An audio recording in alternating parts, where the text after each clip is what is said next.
Cheapest brake fix ever. The $8 secret they hide to stop brakes squeal forever. Picture this. You are 3 cars deep in the drive-thru line, ordering your food, and the second you tap the brake to creep forward another few feet, the entire block hears it. A high-pitched, ear-splitting screech that sounds like your car is dying right there in front of everyone.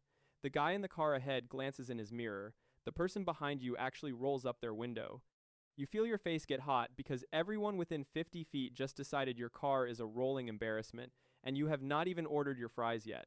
The next morning, it happens again in the school pickup line, in front of the exact same group of parents you see every single day, and now you are convinced your car is one stop away from falling apart completely. So you finally cave and drive straight to the shop expecting a quick fix, and instead the service writer walks back out with a clipboard and a number that makes your stomach drop. $600, new pads, new rotors, both axles, because apparently that horrible noise means everything back there is destroyed.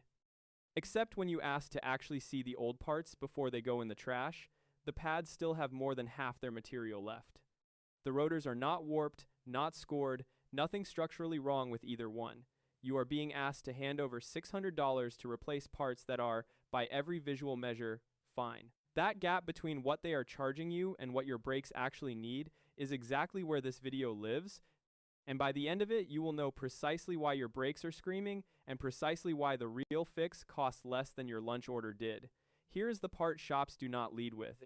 Tucked inside almost every quality brake pad box, and sitting quietly on a lower shelf at any parts counter under a name like ceramic brake parts, lubricant, or disc brake quiet, is a small tube that runs about $7 or $8, sometimes less if you catch a single-use packet. This is not some underground hack I am inventing for views.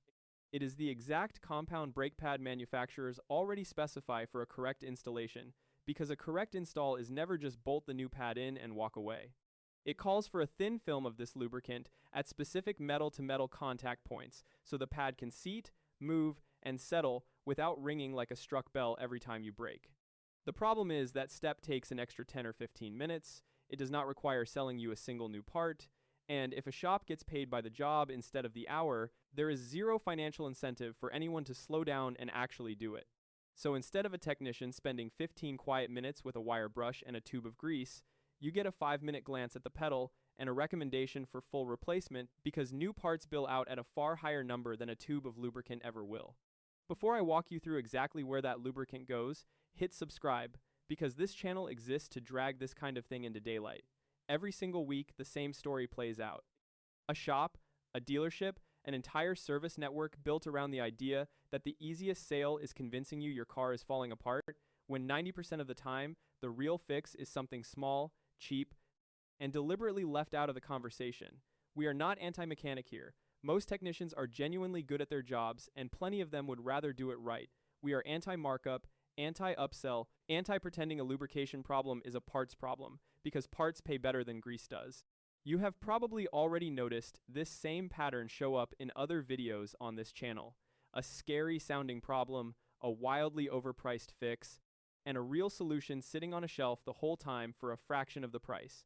Because it works the same way whether we are talking about brakes, your fuel system, or that sensor light on your dash. If that sounds like your kind of channel, subscribe and join everyone else in the garage underground who is done getting talked into repairs they never actually needed. Now let us actually get into why your brakes are screaming, because the real explanation is more interesting than anything a service writer is ever going to tell you.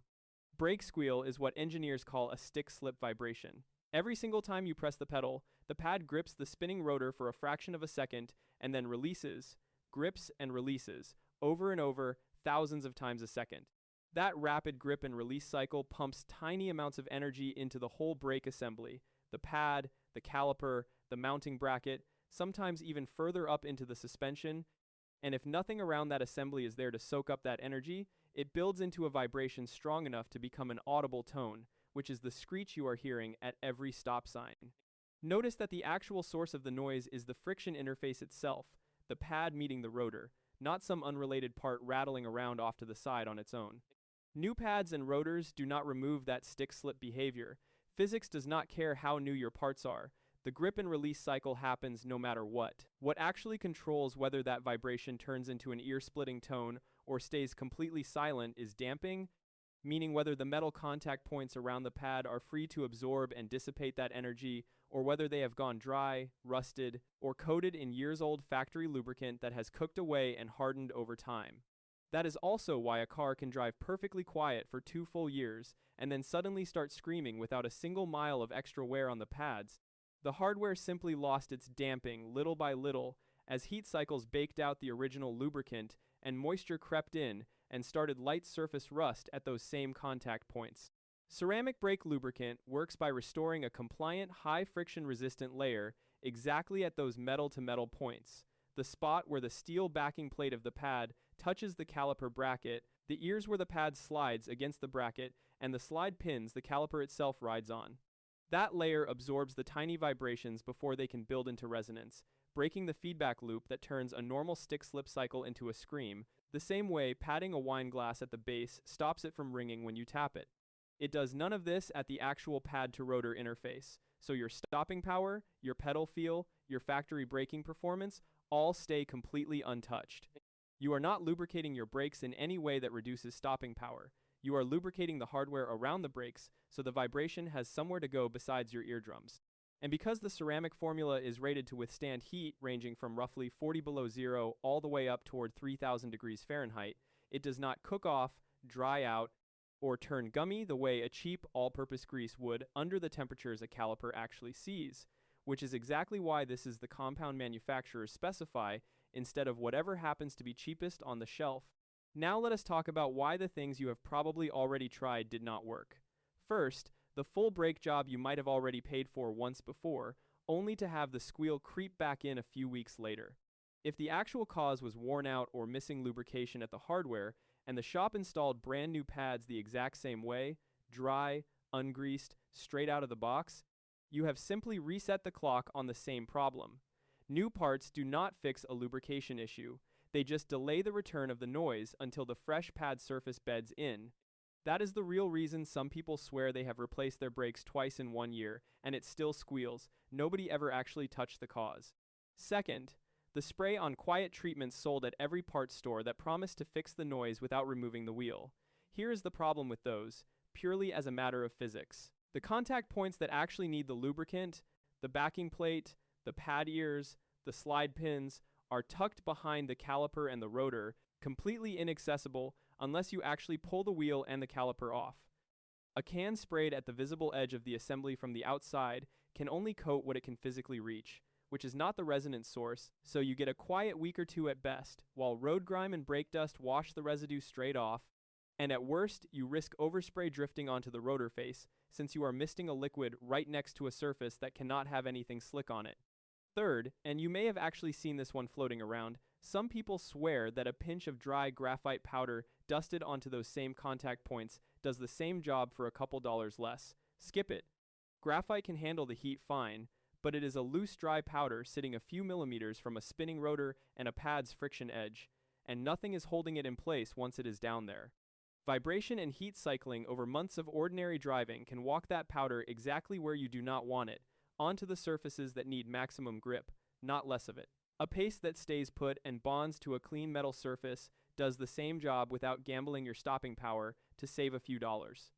None of these three approaches touches the actual mechanical cause, which is exactly why the noise always finds its way back no matter which one you try. Here is the process that actually fixes it, and it takes roughly 15 minutes per wheel once you have done it a single time. Start with the car safely raised and fully supported on jack stands. Never trust a jack alone under any circumstances, then pull the wheel. Remove the 2 caliper bolts and slide the caliper off the rotor. Then support it with a bungee cord or a hook so it is never left hanging by the brake hose. Pull the old pads out and set them aside, along with any small metal shims or abutment clips that sit between the pad and the bracket, since those need the exact same treatment as everything else. Take a wire brush and a can of brake parts cleaner and clean off the backing plate contact areas on the caliper bracket, the pad ears, the slide pins, and those shims or clips, getting rid of any rust, old dried lubricant, or built-up dust. This step matters more than people think, because you are not just adding fresh lubricant on top of grime, you are restoring a clean surface for it to actually bond to. Now take your tube of ceramic brake lubricant and apply a thin film, and I do mean thin, to the steel backing plate of the pad where it contacts the caliper piston, to the pad ears where they ride against the bracket, and to the slide pins themselves. Wipe away any excess that squeezes out once everything is seated. You want a film, not a glob you can see from across the garage. Reinstall the pads, slide the caliper back over the rotor, torque the caliper bolts to the manufacturer's specification with an actual torque wrench, and repeat the exact same process on the other side. Here is your critical warning, and it matters just as much as the fix itself. That lubricant must never touch the actual friction material of the pad or the polished braking surface of the rotor under any circumstances. If it gets on either of those two surfaces, it will reduce the grip your brakes need to actually stop the car. So if any excess ends up where it should not be, stop what you are doing, clean it off thoroughly with brake parts cleaner, and make sure both surfaces are completely dry before you ever reinstall the wheel. Applied correctly, at the hardware only, this is safe, and is genuinely part of what a correct brake job already includes. Applied carelessly onto the friction surfaces, it is dangerous, so take the extra 30 seconds to wipe everything down and double check before you torque the wheel back on. Once both sides are done, take it slow out of the driveway and get a few gentle stops in an empty lot before you trust it in real traffic. So let us put the numbers side by side one more time. $600 for a full pad and rotor replacement you may not have actually needed, on parts that were still well within spec and still had plenty of miles left in them, versus a $7 or $8 tube of the exact compound your pads were supposed to have all along, plus about 15 minutes of your own time per wheel. Same silence, same stopping power, a fraction of the cost, and this time you actually know why it worked instead of just hoping new parts would quiet things down. If you know somebody driving around embarrassed every single time they hit the brakes, send them this video before they hand over $600 for a problem that a tube of grease was always going to solve, and once you have tried it yourself, drop a comment and let everyone know whether your screech disappeared for good, because that is exactly how this channel keeps every shop on.